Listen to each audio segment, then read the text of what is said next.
Hello, welcome back. ဒီနေ့ဗီဒီယိုလေးကတော့ကျွန်တော်တို့ရဲ့ရပိုင်းတုန်းကကျွန်တော် Use Center teacher ရဲ့ birthday event သွားတဲ့အမှတ်တရလေးပါ။ teacher ကိုပန်းပေးဖို့စီရွယ်ပြီးတော့ကိုယ်တိုင်ပန်းဝယ်ပြီးတော့စီးသွားခဲ့ပါတယ်။မတိမတက်လေးပေါ့နော်။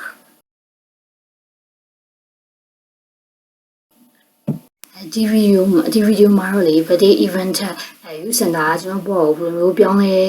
စီခဲ့လဲဆိုတဲ့ဟာကိုပို့ပြီးတော့မျှဝေချင်ပါတယ်။ကျွန်တော်ရှိဗီဒီယိုတွေမှာလည်းမြင်ခဲ့တယ်လို့ပဲပေါ့နော်ကျွန်တော်ကကြောက်တတ်တယ်ပြီးတော့လို့ရှိရင်ကျွန်တော်ပြင်းတတ်တယ်ဘာလို့ရမှမသိဘူးဆိုတဲ့အခြေအနေလေးကျွန်တော်မှရှိတယ်ဒါအပြင်ဘာလို့ရမလဲဆိုတာကိုသိပေမဲ့လည်းအဲ့လိုမလုပ်ဖဲနဲ့ဝေးလေးဖြစ်နေတဲ့အခြေအနေဆိုတာလည်းကျွန်တော်မှရှိတယ်ကျွန်တော်အဲ့လိုလူမျိုးသိရောက်ပါတော့အဲ့လိုအခြေအနေလည်းအများကြီးကျွန်တော်မှရှိခဲ့တယ်လမ်းရဲ့တန်မိုးလည်းမသိခဲ့ဘူးပေါ့ဘာဖြစ်လို့ပဲဖြတ်တန်းနေခဲ့ဘာဖြစ်လို့ပဲဖြတ်တန်းနေခဲ့ဒါပေမဲ့လုံးမှာအဆင်မပြေရရှိလာတဲ့အချိန်လေးကြာကြအောင်ငါဘာဖြစ်နေရလဲငါဒီလိုဆက်နေလို့တော့မဖြစ်တော့ဘူးတရားတွေရင်ဆိုင်အောင်ဘာလုပ်အောင်လဲတရားတွေဒီလိုမျိုးဖြစ်အောင်ဘာလုပ်အောင်လဲဆိုပြီးစပြီးတော့တွေးဖြစ်လာပြီးစပြီးရှာဖွေဖြစ်လာအဲ့နဲ့ပဲရှာဖွေဖြစ်လာစပြီးတွေးဖြစ်လာအဲ့ချိန်မှာ trace line ကျွန်တော် YC post လေးတစ်ခုတွေ့ခဲ့ပါတယ်အဲ့ဒါ Facebook မှာကျွန်တော်ကြည့်နေပေါ့နော်တွေ့လိုက်တယ်အဲ့မှာလေ local high speed လို့ဆိုရစာလေးကကျွန်တော်ရက်ပြီးတော့လုံးဝအဲ့ဟာလေးကိုစိတ်ဝင်စားဖြစ်စေခဲ့ရနော်စိတ်ဝင်စားပြီးတော့ကျွန်တော်ကြည့်မိရယ်သူက Learning Center တခုပေါ့နော် Learning Youth Center Association ဆိုပြီးတော့အဲ့မှာကျွန်တော်ရေးပြီးဖတ်လိုက်တဲ့အချိန်မှာသူ့ရဲ့ course တွေကဒါ financial education နဲ့ personal development ပြီးတော့လို့ရှိရင် leadership self improvement စတာတွေပေါ့နော်အဲ့ဒါကျွန်တော်လိုအပ်ချက်တွေနေလုံးဝကိုက်ညီနေခဲ့အဲ့နေပဲ review တွေလည်းကြည့်လိုက်ပြီးတဲ့နောက်မှာအဲ့ class ကိုချက်ချင်းအပ်လိုက်တယ်သင်တန်းအပ်လိုက်တယ်အဲ့တင်နှန်းအပ်လိုက်တာလေကျွန်တော်ဘွားရဲ့လုံးဝ planning points တစ်ခုပဲပေါ့နော် course တက်နေနေလေကျွန်တော် learning လုပ်ရတာကိုစပြီးတော့နှစ်တက်လာတယ်ပျော့လာတယ်ပေါ့နော် learning လုပ်ရင်းနဲ့ပျော့လာတယ်ကိုပြန်နားလည်လာတယ်အလုပ်တစ်ဖက်နဲ့တက်ခဲ့ရပါမယ်လေအဲ့ဒီအချိန်ကစူးစမ်းခဲ့တဲ့ကိုအခုချိန်ကြီးပြန်တွေးကြည့်ရင်ကျေးဇူးတင်နေလို့မယ်ကျွန်တော်တို့ batch မှာကျတော့၄လတက်ရတယ်သူကတစ်ပတ်ကို3ရက်ပေါ့နော်တစ်ပတ်ကို3ရက်တက်ရတယ်ကျောင်းတော့စာမတော်ခဲ့ကျွန်တော်ကလေအဲ့ဒီမှာတော့အဲ့ဒီ class မှာ 100% attendance နဲ့exam လည်း pass ဖြစ်ခဲ့ပါတော့ပြီးတော့ rank လည်းရခဲ့ပါတယ်အဲ့ဒါကျွန်တော်တို့တော့လုံးဝဂုဏ်ယူရတဲ့ achievement တစ်ခုပါဒါမဲ့ရခဲ့တာက certificate တစ်ခုလည်းမဟုတ်ပါဘူးကျွန်တော်အလုံးမှာတွေ့ရတဲ့ပြဿနာတွေကိုဘယ်လိုစဉ်းစားမလဲလူတွေနဲ့ဘယ်လိုဆက်ဆံမလဲပြီးတော့ကိုစိတ်ကိုနားလည်အောင်ဘယ်လိုမျိုးကင်တွယ်မလဲဆိုတဲ့ဟာတွေကိုကျွန်တော်တဖြည်းဖြည်းနဲ့အဖြေရှာတတ်လာတယ်စဉ်းစားတတ်လာတယ်ပြီးတော့ဆက်ပြီးတော့လေးလာအဲ့ကနေပြီးတဆင်တော့ learning လုပ်တာကို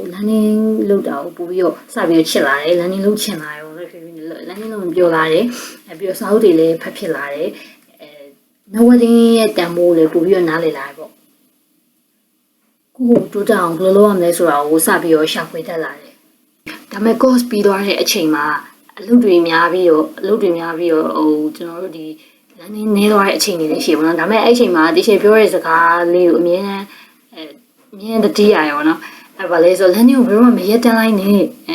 တချို့အမြဲပြောနေတဲ့စကားလေးပါအဲ့စကားလေးကကျွန်တော် learning စီကိုပြန်ရအောင်စက်ခေါ်ပေးနိုင်ရေပေါ့နော်ဒါကြောင့်အခုလဲကျွန်တော်ကိုရတဲ့ဝင်ငွေနဲ့ပေါ့နော်ကိုပြန်ပြီးတော့ invest လုပ်နေပါတယ်ဘာလဲဆိုသင်တန်းတွေကို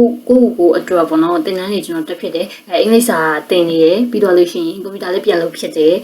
နောက်တစ်ခုကကြတော့ကျွန်တော် short resolution လည်း join ဖြစ်တယ်ပေါ့နော် short resolution လည်း join ဖြစ်တယ်ပြီးတော့Youth Center လေYouth Center ကျွန်တော် career အတွက်တည်းမဟုတ်ဘူးဒီကိုယ့်ရဲ့အတွေးမြင်နေဘဝရဲ့အတွင်းမြင်နေပြင်စိတ်ဘာသာရေးဆိုင်ရာအတွင်းမြင်တွေကိုပါတက်ရောက်စေခဲ့ပါတယ်ကျွန်တော်တရားထိုင်မှုစပြီးစိတ်ဝင်စားလာတယ်တရားစကန်လည်းဝင်ဖြစ်တယ်ဒါပြင်မိဘတွေကိုလည်းတရားစကန်ဝင်ဖြစ်အောင်ကူညီပေးခဲ့ပေါ့နော်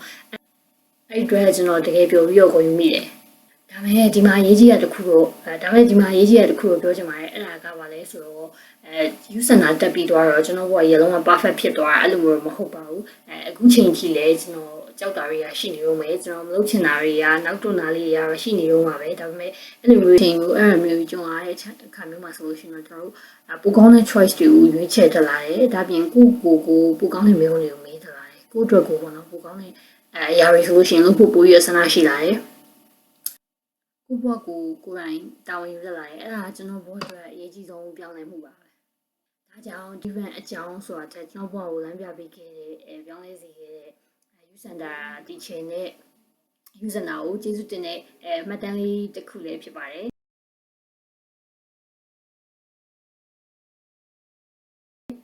ဒီချက်ကိုလမ်းရဲ့တမ်းမှု